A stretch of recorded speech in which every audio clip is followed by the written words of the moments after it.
They're indelible stories. They're characters that you want to see more and more of.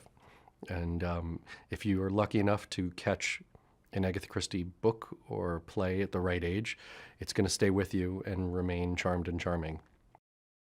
Ken and I, we looked at the script a lot and talked about how to make it thrilling. How do we make people really feel? The first word in the title is murder. And you want to feel that real, genuine unease, the tension. It's a thriller.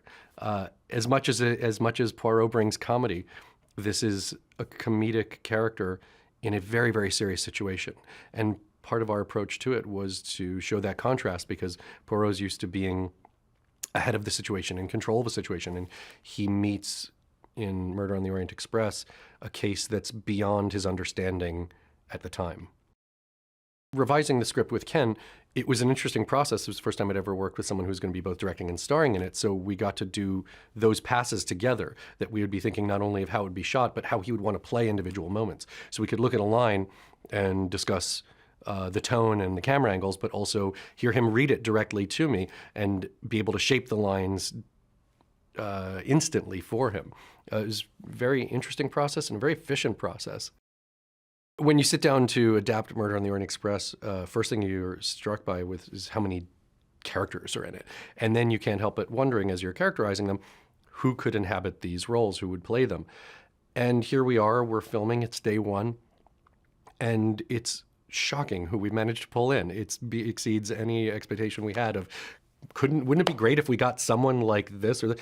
And we got them all. It's this incredible cast that I'm beyond thrilled. It's one of the most fortunate experiences I've ever had to be able to see.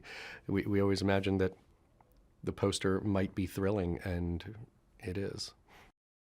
There are two main challenges in adapting something as complicated as Murder on the Orient Express. One is character, because the whole thing is about who are the people and who is Poirot. It's about taking this world-renowned detective genius and putting him with equally brilliant foes in a room and seeing who comes out on top each time.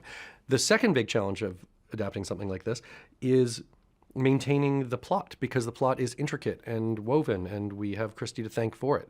And it would be a fool's errand for any screenwriter to come in and say, I'm going to out Christie and try to change it. So we wanted to honor that ending because it is such a brilliant, wonderful, confounding ending. But at the same time, there are some things you have to do in an adaptation. You have to be a bit more concise. Some things do have to remove. You don't have 400 pages.